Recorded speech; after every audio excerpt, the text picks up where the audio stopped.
No demand of Muawiya का नारा लगाकर माअज़ल्लाह उसने सैयदना अमीर मुआविया रज़ी अल्लाह अन्हु की तौहीन की, वो गलती को गलती मान ही ना रहा हो तो शरीयत के नज़दीक ऐसी तौबा वैलिड नहीं है। हनीफ कुरैशी के साथ चंद साल कबल मैं खुद एक महफिल के अंदर बैठा। मुफ्ती हनीफ कुरैशी जो है उसने हज़रत अमीर मुआविया और दीगर असहाब के बारे में जो कलिमात कहे, कहा जाता है कि इसके बाद उन्होंने तौबा कर ली है, तो शरीयत इस बारे में क्या कहती है? बड़ा अहम सवाल आपने किया है और वाकई में इसकी हमें मालूमात होनी चाहिए कि बहुत से लोग कहते हैं हनीफ कुरैशी ने अपने मामलात से तौबा कर ली।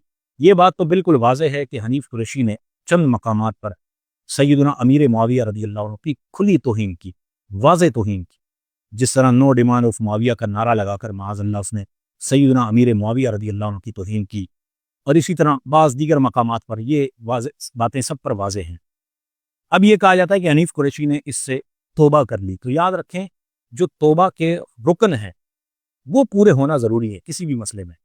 मुतलकन एक बंदा तौबा कर ले और फिर कहे कि मेरे सारे मामलात से मैंने तौबा कर ली है और वो गलती को गलती मान ही ना रहा हो तो शरीयत के नज़दीक ऐसी तौबा वैलिड नहीं है, काबिल कबूल नहीं है। सबसे पहली बात तो ये कि हनीफ कुरैशी का कोई एक क्लिप भी आपको ऐसा नहीं मिलेगा जिसमें उसने इस बात का इकरार किया हो कि मैंने जो सैयदना अमीर मुआविया रज़ी अल्लाह अन्हु के हवाले से नो डिमांड ऑफ मुआविया का नारा लगाया था, ये मैंने गुस्ताखी की है, तौहीन की है। जब तक वो इस गलती को ही कबूल नहीं करेगा तो तौबा किस चीज़ की? हनीफ कुरैशी के साथ चंद साल कबल मैं खुद एक महफिल के अंदर बैठा और हमारे इलाके में उसका बयान रखा गया। इसके गवाह मुत्तकी परहेजगार काफ़ी उलमा हैं और मेरे एक शागिर्द थे, उनके रिलेटिव के घर बयान रखा गया तो हमने रुकवा दिया। जब हनीफ कुरैशी तक पैगाम गया तो उसने कहा कि मुझे बयान करने दें, उसके बाद मैं इन उलमा के साथ बैठ जाऊँगा। जब हमारे साथ हनीफ कुरैशी बैठा तो तकरीबन 2 घंटे की हमारी बैठक हुई।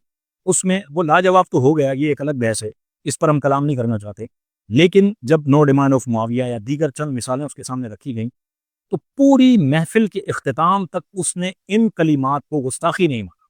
यहाँ तक कि फिर हनीफ कुरैशी को ये कहा गया कि आप एक काम करें, जितनी फीस आपकी है हम वो देंगे, उससे ज़्यादा देंगे, और आगरा ताज में इसी इलाके में हम आपका कल्ली ग्राउंड में बयान रखवाते हैं, आप एक बयान सैयदना अमीर मुआविया रज़ी अल्लाह अन्हु की शान पर कर दें। तो फिर उसके जुमले ये थे कि नहीं, अब मैं किसी के कहने पर नहीं करूँगा, जब करूँगा ये व्यूअर्स सुन लें, ये उसके जुमले थे, अब मैं किसी के कहने पर नहीं करूँगा, जब करूँगा अपने दिल से करूँगा। आज इस बात को तकरीबन 5 से 6 साल हो गए थे। मैं हनीफ कुरैशी साहब से सवाल करूँगा कि क्या वो अभी तक दिन नहीं आया कि आप सैयदना अमीर मुआविया रज़ी अल्लाह अन्हु की शान पर मुस्तकिल एक बयान करें? क्या आपके नज़दीक इनकी शान बयान करना दुरुस्त नहीं है? जैसे वो कनाडा का तारुल कादरी कहता है कि इनकी शान और इनके कसीदे कहाँ से गा रहे हैं, तो आप फिर मुहद्दिसीन के बारे में क्या कहेंगे जिन्होंने अमीर मुआविया रज़ी अल्लाह अन्हु की तारीफ़ात पर रिवायतें ज़िक्र की हैं? लिहाजा हनीफ कुरैशी की तौबा के लिए सबसे पहली शर्त यह है कि वो अपनी गलतियों को सराहतन कबूल करे।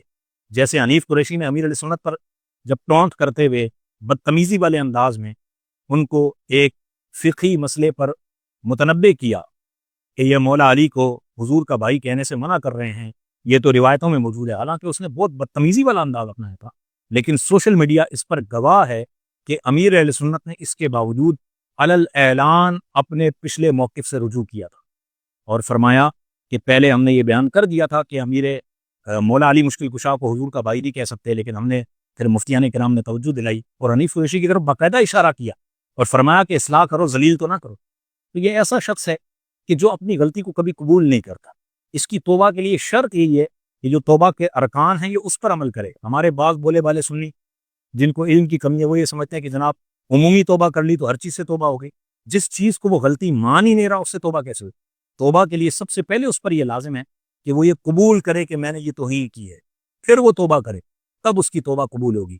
लेकिन ये आप याद रखें, हमारी वो महफिल गवाह है कि इसने आखिरी वक्त तक, अगरचे ये लाचार हो गया था, दलाइल इसके पास नहीं थे, लेकिन इसने ये कबूल नहीं किया कि मैंने ये तौहीनें की।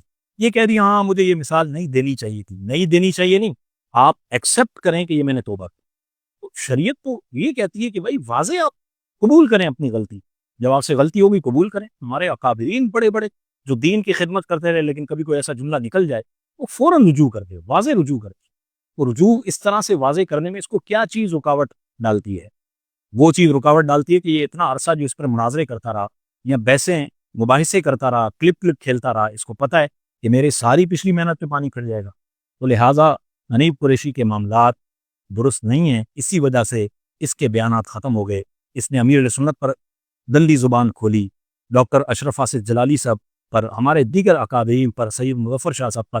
تو پھر دیکھیں آپ اللہ تعالیٰ نے کیسا رسوا کیا وہ شخص کہ جس کے پاس بیان کا ٹائم مانگو تو وقت ہی نہیں ہوتا تھا. ہمارے کراچی کے اندر حال یہ تھا کہ ایک ایک دن میں 3 بیان اس کے ہوتے تھے، ایک ایک رات میں 3 بیان. اب کراچی میں کوئی اسے بلانے کے لیے تیار نہیں. اور کتنے شہروں میں، لاہور ہو گیا، دیگر کتنے شہروں میں صراحتاً بائیکاٹ ہو گیا. تو حنیف قریشی کو سوچنا چاہیے کہ ایک مخصوص طبقے سے وابستہ ہے، وہی لوگ اس کے بیان رکھواتے ہیں. اہل سنت کی اکثریت اسے ریجیکٹ کر چکی ہے، اور جو بھی مسلک اعلیٰ حضرت سے ہٹ کر اپنی تشریحات بیان کرے گا اسے اہل سنت ریجیکٹ کر دیں گے. ہمارا نظریہ یہی ہے، فرق مراتب بے شمار، حق بدست حیدر کرار، مگر معاویہ بھی ہمارے سردار.